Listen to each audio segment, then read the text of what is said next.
Welcome to the South Atlantic Council Scoping for Dolphin and Yellowtail Snapper. I'm Dr. Brian Chevront, a member of the South Atlantic Council staff.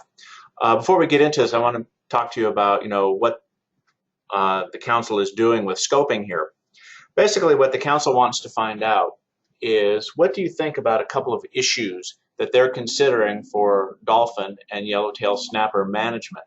This is very, very early stages.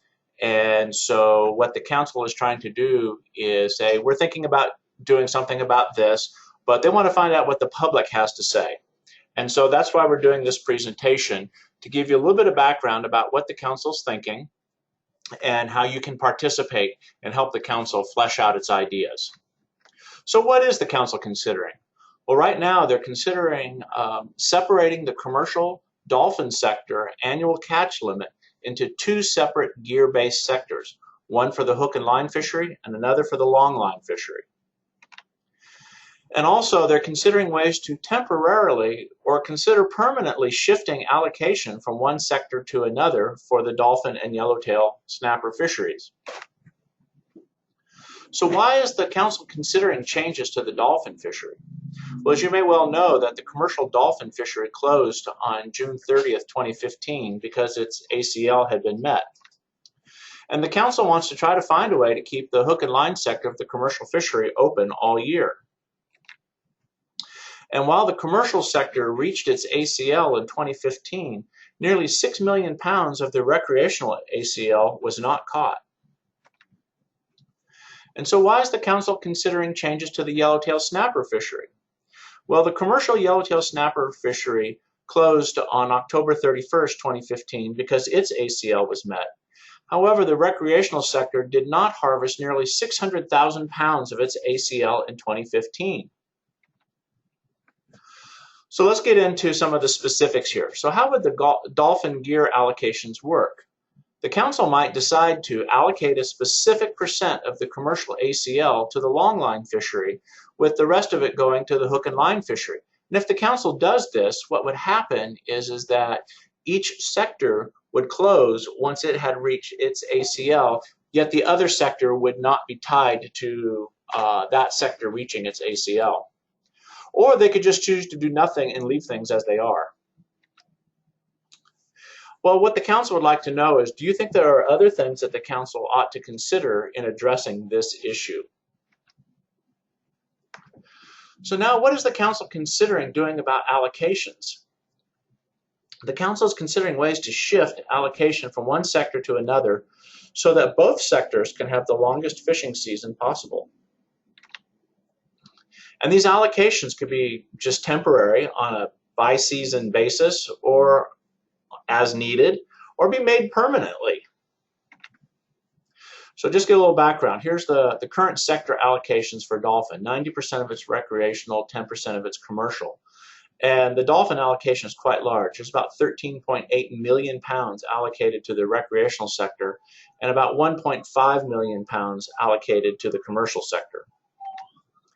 Yellowtail snapper has about 47.44% allocated to the recreational sector, which is about 1.44 million pounds, and the commercial sector has 52.56% of the allocation, which is about 1.6 million pounds roughly.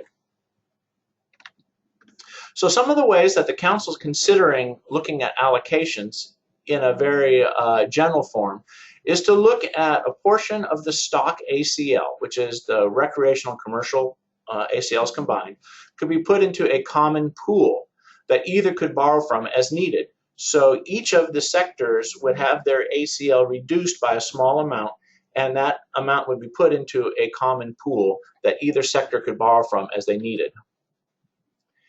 And then another way is, if a sector does not land its entire ACL in 1 year, a portion of that unharvested sector ACL could be moved into a reserve to be used for the future.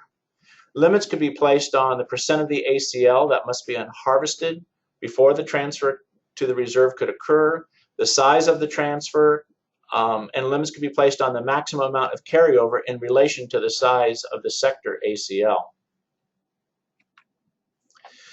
Now, one of the ways that they can look at is allow an allocation shift from one sector to another if a sector is projected to meet its ACL while the other sector is not. Now, there could be some caveats here. The total landings of both sectors cannot exceed the total stock ACL in a given year. Allocation shifts would be just for the current season. So if it happened in one season, the next season would automatically go back to what it was before. And then limits could be placed on the size of the potential allocation shift. Now, to do these things, there would have to be close monitoring of the ACLs for both sectors. And then conditionally, you can transfer ACL from one sector to the other. If the donor sector's landings meet a percentage of the amended allocation, the sector ACLs revert to the original allocation. So it's a way of adjusting back if it looks like the one sector who was loaning allocation to the other actually ended up needing it. And so limits can be placed on the amount of allocation that may be moved from one sector to the other. Now, the council could also choose to permanently shift allocation between sectors. They could revise the current allocations based on more recent landings, and that's the way that the original allocation by sector that we have now were set up. And they could just revise those if they choose to do that. And another possible way that they could look at this would be just to completely do away with sector allocations. There would be no commercial allocation, no recreational allocation. Both sectors would simply fish until the entire stock ACL is caught. And if the entire stock ACL is caught in a season, however, both sectors would close regardless whether one of the sectors caught more of the fish than they historically had or not.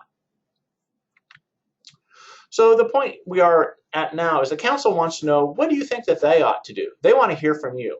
What do you think about these issues? Do you agree with what the council is considering doing? Or if you disagree with them, let them know. And do you have suggestions for how the council should act on these issues? Do you have ideas that maybe the council hasn't considered yet?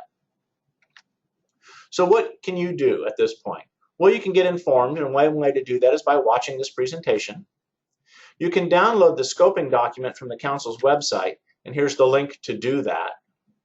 And the scoping document provides more details about how these kinds of allocation shifts, for example, might work out.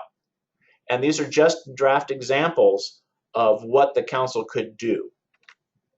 And then the other thing is you can just go ahead and tell the council what you think. So the council is going to hold a question and answer webinar and take scoping comments where you can give your comments live, where you can tell the council what you think. And that's going to be held on August 4th, beginning at 6 p.m. And that's going to be done over the internet. So you need to register on the council's website first, and you can go here to the same address as before to sign up for that. If you don't want to give your comments in person, or maybe you can't attend that webinar and give comments over the internet, you can send written comments to the council no later than August 19th, 2016. Now, you can send it by fax, and you can also use our online public comment form. We are starting to use this now, whereas in the past we have been able to send in a regular email. But using the online public comment form has some benefits over just sending an email. For one thing, your comments become immediately available to the council members and anybody else who wants to look at the public comments that have been received at this point. So the reception of your comments would be immediate by the council members and other interested parties. Or you can just go back to the old snail mail method and just mail your written comments to Greg Waugh, the Executive Director of the South Atlantic Council, at this address. But just remember that no matter what, your comments must be received no later than 5 p.m. on August 19th, 2016.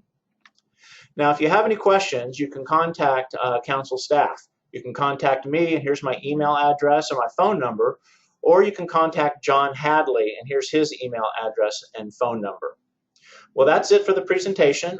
Thank you so much, and we look forward to hearing from you on this topic.